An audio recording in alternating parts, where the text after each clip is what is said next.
27 को मैं इस्तीफा दे दूंगा। और इतना दबाव बन गया कि 27 को इस्तीफा देना पड़ गया। बुजुर्गों, युवा साथियों, इस्तीफा भी दिया तो विधानसभा में उससे पहले हमारे ऊपर ताने मारे, कहते हैं वो लोग हैं जिनने काले कानून बना दिए, जबकि वो खुद विधानसभा के सदस्य थे और विधानसभा में कोई कानून नहीं आया। और ये कहकर दरवाजे से बाहर गए कि मैं ऐसी असंवेदनशील विधानसभा में दोबारा पैर नहीं रखूंगा। मैं आपसे पूछना चाहता हूं, अभी भी वो विधानसभा वैसी असंवेदनशील है और ना 3 काले कानूनों में कोई तब्दीली आई, ना वो वापिस हुए, फिर दोबारा चुनाव लड़ने का काम कर रहे हैं।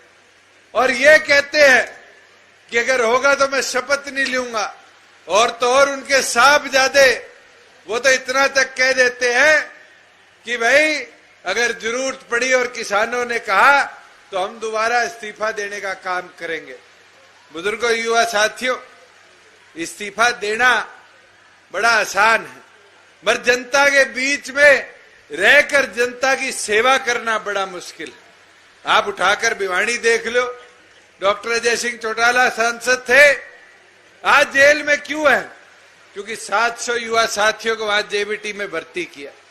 आपके यहां उठाकर देखो, आज पानी की जो पीने के पानी की समस्या थी ना उसमें इजाफा हो पाया। आज जो सेम का इलाका है, पिछले 1.5 साल में तो हमने लगकर कोई व्यवस्था बनाई, नहीं तो 15 साल में कभी उसके लिए एक बार विधानसभा में बात नहीं करी।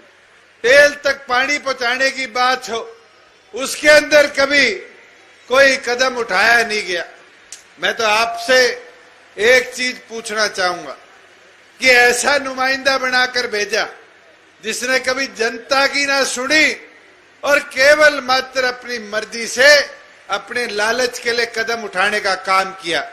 आज आपके पास एक ऐसा उम्मीदवार हमारी तरफ से है जो आपके बीच में भी रहेगा, आपसे मिलेगा जुलेगा। और भाई एक चीज इलाहाबाद की खास है, डांटेगा भी नहीं, शुद्ध आदमी। मैं आपको इतना बोल सकता हूं, रात ने हाथ पकड़ लियो तो हट जा, भाग जा, वो कौन है, ये चीज आपको सुननी नहीं पड़ेगी।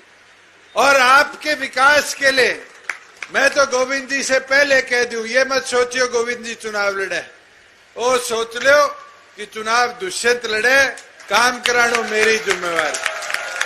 सारे बीच में रहकर काम कराने की जिम्मेवारी कीगी मेरी है। मगर अब अगले 100 घंटे दिन रात एक कर काम करने की जिम्मेवारी कीगी अब थारी है। थे दुष्यंत बन जाओ और एक एक वोट गोविंद जी के पक्ष में दिलाने को काम करो। मैं तो ताने इतना ही कह सकूं कि अब समय कम बचा है। कोई रुष्ट है, कोई आज प्रताड़ित दूर बैठा है, उसको जोड़ने का काम करो और जोड़कर अपने इस उम्मीदवार को ताकत देने का काम करो। मेरी तो आपसे यही विनती प्रार्थना है कि अब समय बदलाव का है, इस क्षेत्र के उन्नति का है। जैसे नायब सैनी जी कह रहे थे कि हमने 1.5 लाख किसानों के खाते में, साथियों अपने पड़ोस में कुछ ही किलोमीटर दूर राजस्थान है, सरसों राजस्थान में भी, हरियाणा में भी। रेट हरियाणा में तो 1400 से 1600 वेरिएट कर रहा है, राजस्थान में तो 1100, 1150 से ऊपर नहीं जा रहा। मगर आपकी सरकार का निर्णय था कि प्रत्येक किसान, 3.25 लाख किसान जो रजिस्टर है, जिनकी आज फसलें रजिस्टर हो चुकी है, उनको प्रति क्विंटल 600 रुपया उनके खाते में आपकी सरकार देने का काम करेगी। और तो और आपको बताते हुए खुशी होती है कि आज तक हमने 1,33,000 किसानों के खाते में 240 करोड़ रुपया डीबीटी कराकर उनको पहले 4800 रुपया प्रति एकड़ देने का काम किया है। और तो और साथियों, आज जीरी उठा लो, एमएसपी पे किसी एक मंडी में भी दिक्कत आ रही हो तो बताओ। आज मूंगफली की मंडियां आप लोगों ने जहां जहां मांग करी, हमने निर्धारित करने का काम किया। आज मूंग की मंडियां हो, सूरजमुखी की मंडी हो, और तो और सरसों बाहर की बाहर पूरी बिकने का काम कर गया। आज मैं इलाहाबाद मंडी में था, मैं 4 आड़ती माड़ा पे नहाने आए, मैं कहा भाई नरमे का दाम के हो गयो, तो बताया गया कि कल 8700 था, आज 9000 पार कर गया। आज तक के इतिहास में नरमा 9000 नहीं पहुंचा, मगर आपकी सरकार ने ऐसी व्यवस्था करने का काम किया है कि उसका लाभ आज किसान को मिल रहा है। और तो और पहले लोग मेरा भी विरोध किया करते थे, कहते थे कि खाते में पैसे दोगे आड़ती मर जाएगा, किसान पैसा लेके भाग जाएगा, मगर 1.5 साल हो गया, 3 फसलों के अंदर 13,000 करोड़ रुपया एक बार, चाहे 17,000 रुपया दोबारा गेहूं के टाइम, और तो और 7,000 करोड़ रुपया आज जीरी का हमने किसान के खाते में डालने का काम किया है।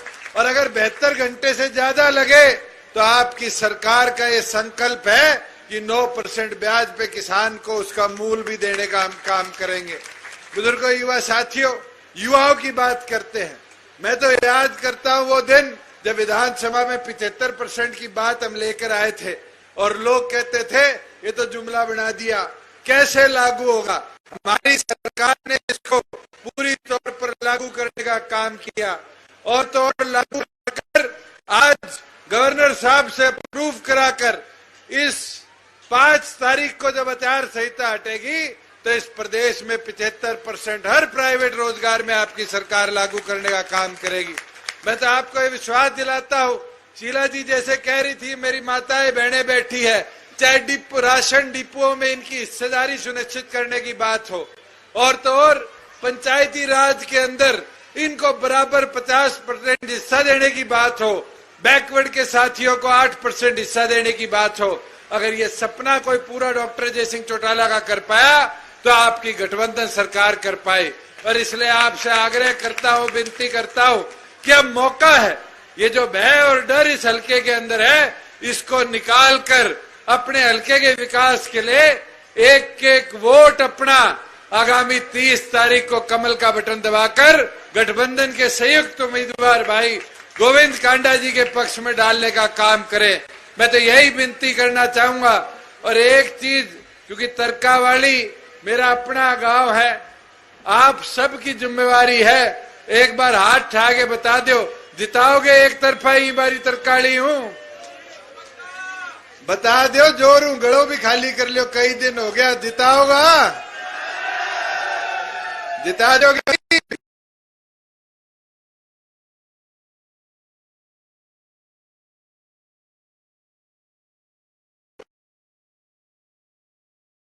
आप सबका बहुत बहुत धन्यवाद।